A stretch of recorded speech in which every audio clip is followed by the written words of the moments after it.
This is a 2019 Polaris General 1000. Just going to go over a couple of the accessories that I put on it. If you're thinking about buying a General or you bought one and you're wondering what to all buy and about how much each one of these things cost. The first thing will be the plow. This is a KFI heavy duty plow. Bought it from UTV Direct. I got the side plates for it, which I've used twice now since I've gotten them, and they're awesome. You only have to drill 2 holes.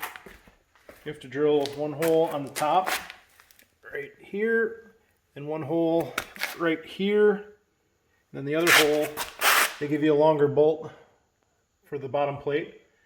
They go on super easy. It's just a matter of using the template to drill the holes. One of the options with the KFI plow is this bracket. It basically just makes it so that you aren't pulling at a goofy angle, because otherwise you'd be pulling way down at the bottom. So you just set up however your cable doesn't hit your guides as bad. And for me, it's in that hole right there. I did lift up the springs a little bit.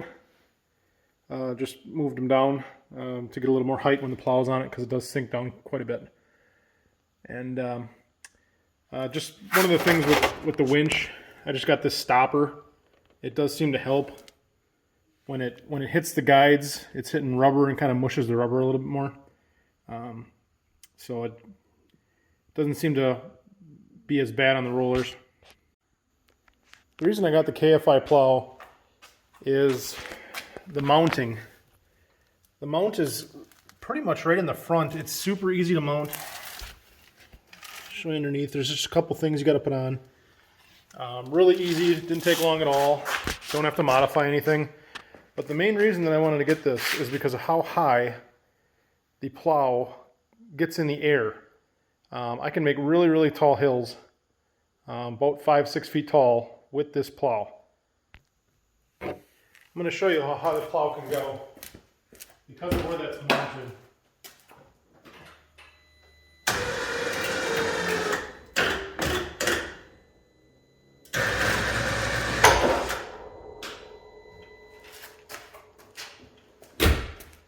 As you can see, the plow gets really high, so you can make them hills really high, especially if you had a year like we've had where we've gotten lots of snow.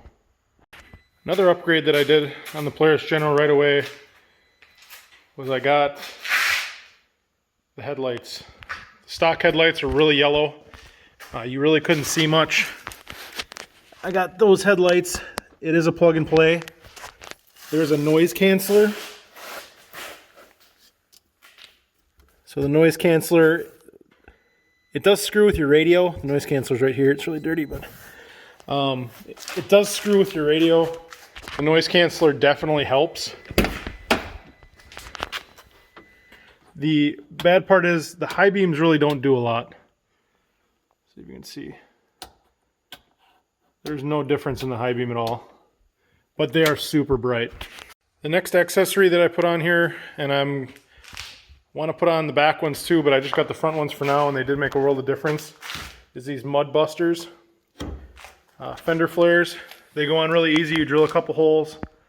The bottom one was probably the hardest one to put on because you got to reach in behind the door, but they definitely keep a lot of stuff from flying straight up. They do make bigger ones, but these don't hang out too far, but they definitely help a lot. Next accessory that I'm going to talk about is I got these Nerf bars. These Nerf bars are not for the General. They are for a Razor. The reason I got them is because they look a lot different. I don't think anybody else is going to have them like this. One of the downsides is the door gets really, really close. I did move the door a little bit, but this side has always barely missed. It did just hit. I did put a little bit of tape, paint on them. On this side, I don't know why it's different, but on this side, I did trim the door a little bit. You really can't tell, but there is a little bit of trimming that I did on this door because it was hitting pretty hard right there. Even with the adjustments in the door panel, I still had to make a lot of A lot of trimming to that. Next accessory I'm going to show you is the seismic upper doors. These are considerably cheaper than the Polaris version.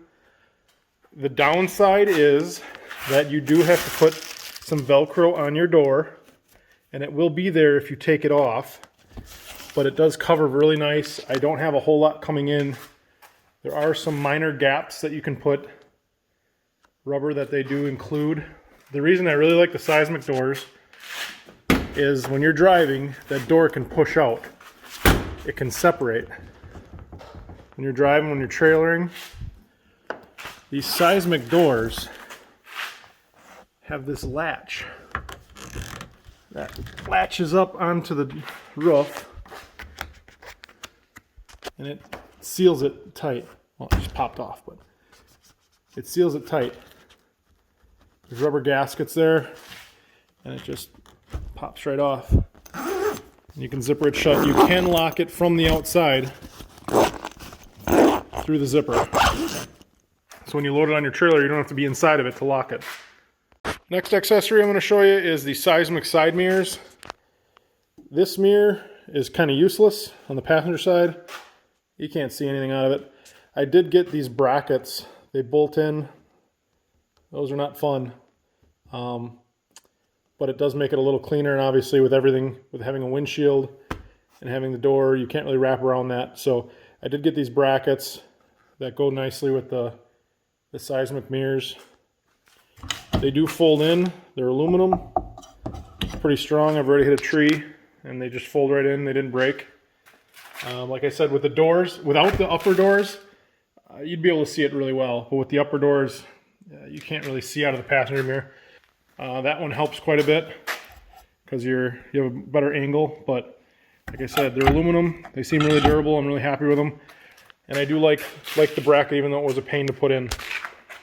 So when I bought this General is a Deluxe model. The Deluxe model came with a winch. It came with a radio and a roof. So the roof was included in this model. The radio was included in this model. So the Deluxe model doesn't come with a windshield, so I did have to buy that.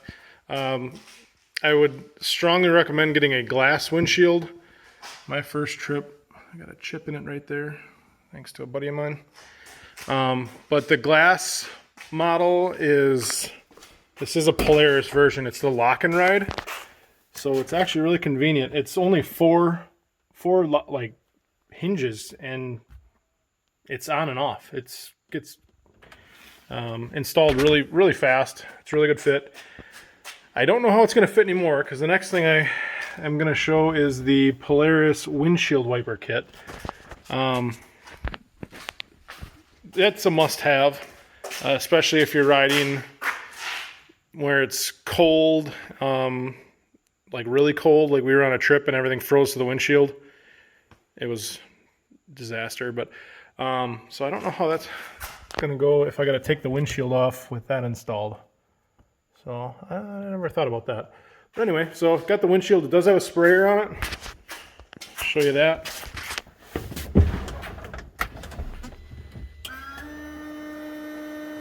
There's sprayer, windshield wiper. It doesn't cover a lot. Like if you have a passenger, they're going to be fighting through some of the view, but it's pretty good for the driver. So those are the rocker switches that I got. The next thing I'll show you is, that's the back plates. So I mounted those right to the roof.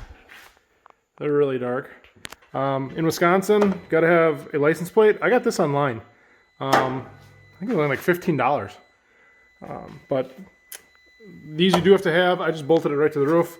The back lights I bolted to the roof. The back window, this is a tinted plexiglass version.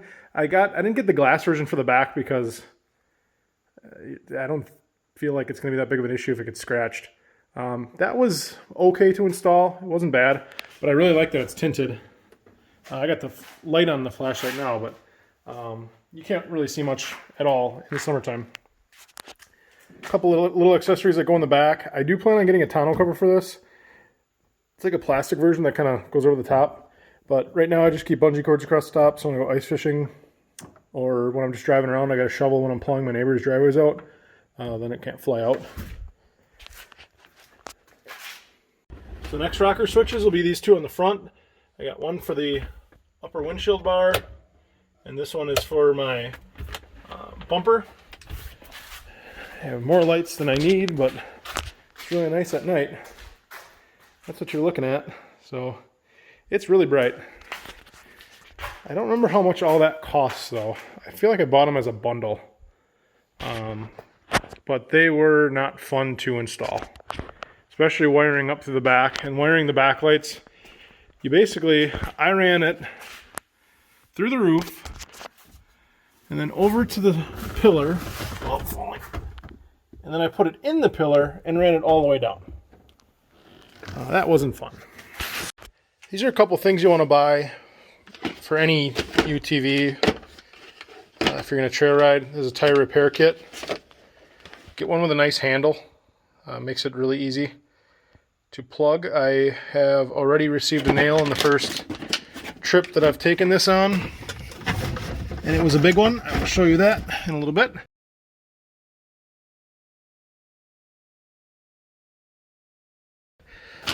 I have a tire pump kit. For the stock tires, it only takes like 15 pounds. It takes about 5 minutes to pump up, but the next set of tires I'm going to get are going to be BF Goodrich mud trains. I guess they take like 30 pounds, and friends of mine that have that, they've burned up their pumps trying to fill those up. The next must-haves, definitely going to want a spare belt. This is a tool to take the cover off. So it's bendy. This is an SLP. And then I also got this tool. This is to help spread the clutches so you can get the belt off or get the belt on. I haven't had to use these yet, so I don't know how well they're used, and I hope I don't ever have to, but definitely something that you should have. Now the last thing that I'm going to show that I've bought on this so far is the heater. I can say it does work really well. There's a lot of air coming out of that. Obviously you can't tell, but a lot of air. It does take about 10 minutes to warm up, but it has defroster vents, which work amazing, especially if you're taking those cold trips in the fall.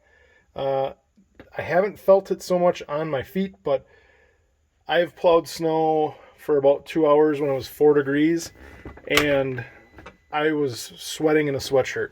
It gets really warm, even in like the medium setting, like there, it was super warm on that setting. So I can attest that if you do any riding when it's cold out, or any plowing, and you have $1,000 to spare, that's how much the heater costs. I would definitely suggest putting it in. You do have to tap into radiator lines, so if you're not savvy with that kind of stuff, have a dealer do it like I did. And that was about $600 or $700 to install. So that's all the accessories that I've put on this thing so far. The next things that I'm planning on buying are going to be new tires. We have a lot of roads that are opening for trails here in Wisconsin and southeastern Wisconsin. So those tires just aren't going to hold up. They're pretty nice for stock tires. I have no complaints with them, but I'm definitely going to get truck tires just to get a little bit more lifetime out of them if we ride any roads. But again, must-haves, especially if you're riding in cold weather or plowing: windshield wiper, the heater, and this KFI plow I'm really liking. I would really suggest each of these things that I've bought. I do want to mention one thing. If you get an upper light, like mine is not attached to the roof, mine's bolted in underneath, the roof does sit on it. I haven't noticed any problems with it. It does rattle a little bit at like 60, 65 miles an hour, but it does keep the light down a little bit. It makes it look a little bit different. I haven't seen anybody else with those. It was a pain to put in. You have to get underneath the radio. So those are all of the accessories. I do plan on getting more. Like I said, the tires, the tonneau cover in the back. I might get a Bluetooth winch remote. Eventually I'm probably going to switch out this cable to rope. I've heard good things about the rope, but the cable still works. I did buy one more thing. If you do have a cable, I went on Amazon and I got this for like 40 bucks. It's a 10-ton hand jack. It's really nice. Doesn't take long to fix your winch if the cable breaks. I tried using a bolt cutters to straighten out the winch cable when mine did break already, and that didn't work very well. I had to use a grinder to keep it clean, just to get it inside of those crimps.